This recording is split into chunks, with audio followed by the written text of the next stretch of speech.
সাধারণত আমরা যখন প্রবলেমের মধ্য দিয়ে যাই, যখন কোনো প্রবলেম আমরা ফেস করি, বিপদে পড়ি, তখন আমাদের লাইফে আমাদের মাইন্ডে অনেক মেটাফর, এক্সাম্পল অনেক পাওয়ারফুলি কাজ করে।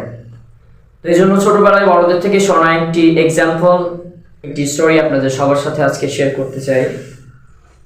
অনেকদিন আগের কথা, একজন রাজা ছিল, তার একজন ওয়াজির ছিল, মন্ত্রী ছিল। তো সেই কথায় কথায় সব সময় বলতো যে ইসমে ভি খায়ের হ্যায়।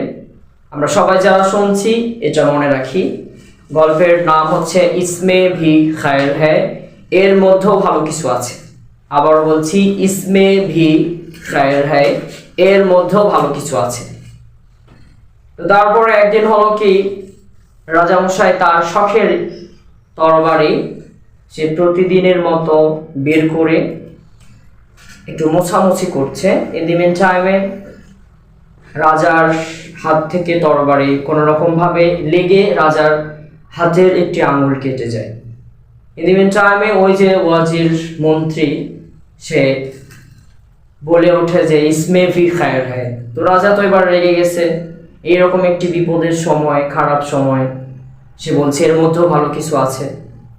তো এবার তার পাশে যারা ছিল তাদেরকে বলেছে যে যাও একে জেলে ভরে দাও। তো এবার যখন তাকে জেলে নিয়ে যাওয়া হচ্ছিল, সেই সময়ও সে হাসতে হাসতে বলছে যে ইসমে ভি খায়ের হ্যায়। তো এবার রাজামশাই তো বলছে যে এর মাইন্ড পুরো পাগল হয়ে গেছে, পুরাপুরি পাগল হয়ে গেছে, একে জেলে ভরে দাও।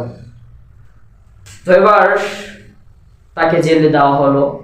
কিছুদিন পরে রাজামশাই তার টিম দলবল নিয়ে শিকার করার জন্য বাহিরে যায়।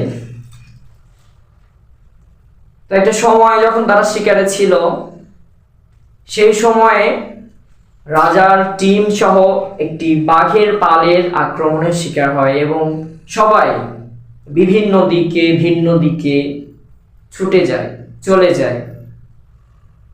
এবার রাজা একাই একদিকে পড়ে যায়। সে চলছে, চলতে চলতে তার রাজ্যর পরে অন্য একটি রাজ্যের মধ্যে রাজা ঢুকে যায়। তো এবার সেই রাজ্যে বা সেই দেশে একটা প্রবলেম চলছিল যে সেই দেশের একটা ব্রিজ শুধু ভেঙে যাচ্ছিল। এই জন্য তাদের একজন সাধক বলেছে যে বহিরাগত যদি কোনো সুদর্শন পুরুষকে জবাই করা যায়, বলি দেওয়া যায়, তাহলে এই প্রবলেমটি সলভ হবে। তো এই জন্য রাজামশাই যখন বাহিরের দেশে চলে গেছে, ভিন্ন দেশে, তখন তারা দেখছে যে সুন্দর সুদর্শন রাজামশাই, তারপরে সুন্দর আবার সাজুগুজু করে বের হয়েছে। এই জন্য তাকে ধরে নিয়ে গেছে। এখনকার সময়ের মতো সেই সময় কোনো সোশ্যাল মিডিয়া ছিল না, অনেকদিন আগের কথা। এই জন্য রাজামশাইয়ের ফেস তারা চিনত না, অন্য দেশের কথা হিসেবে তারা বুঝতেও না রাজামশাই কি বলছে। এই জন্য তারা রাজামশাইকে যখন নিয়ে যায়, নিয়ে যাওয়ার পরে তাদের সেই জায়গায় যেখানে বলি দিবে সেখানে নিয়ে যায়। নিয়ে যাওয়ার পরে যখন বলি দিবে, দিবে টাইমে দেখে যে রাজামশাইয়ের একটি, ওই যে যাকে ধরে নিয়ে গেছে তার একটি আঙুল নেই। তো তাদের যে সাধক বলেছিল যে একজন সুস্থ এবং বহিরাগত মানুষকে বলি দেওয়ার জন্য, তো তারা যখন দেখলো যে যাকে বলি দিবে তার একটি হাত নেই, তো এবার তারা বলল যে না, আমাদের সাধক বলেছে যে একজন সুস্থ ফ্রেশ মানুষ, এর তো আঙুল নেই, একে ছেড়ে দাও।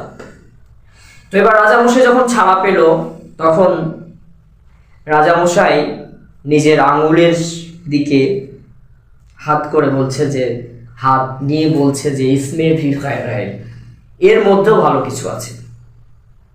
তো রাজামশাই এই ফিল নিয়ে দেশে আসার পরে বললেন যে আমার ওই যে উজির, যে আমি জেলে পাঠাইছি, তাকে নিয়ে এসো। নিয়ে আসার পরে সবকিছু শেয়ার করার পরে রাজামশাই বলল যে আমার এখন একটা বিষয় ডাউট আছে, সেটি হচ্ছে যে আপনাকে যখন আমরা জেলে পাঠাচ্ছিলাম, আমি জেলে পাঠাচ্ছিলাম, তখন আপনি বলেছেন যে এর মধ্যেও ভালো কিছু আছে।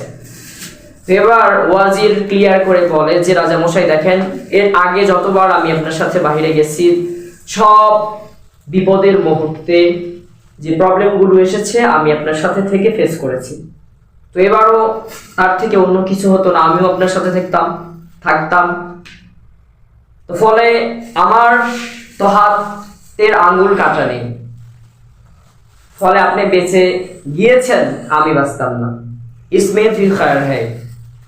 তো ডিয়ার অডিয়েন্স, যারা আমাকে শুনছেন দেখছেন, একটি কথাই বলতে চাই, আমাদের লাইফে অনেক সময় অনেক প্রবলেম আসে, আমরা সেই প্রবলেমকে হয় কোশ্চেন করি, এটা কেনই আমার সাথে হয়, এরকম কোশ্চেন করলে প্রবলেম আরো বেড়ে যায়। এই জন্য আমরা সব সময় ইসমে ভি খায়ের হ্যায়, এর মধ্যেও ভালো কিছু আছে,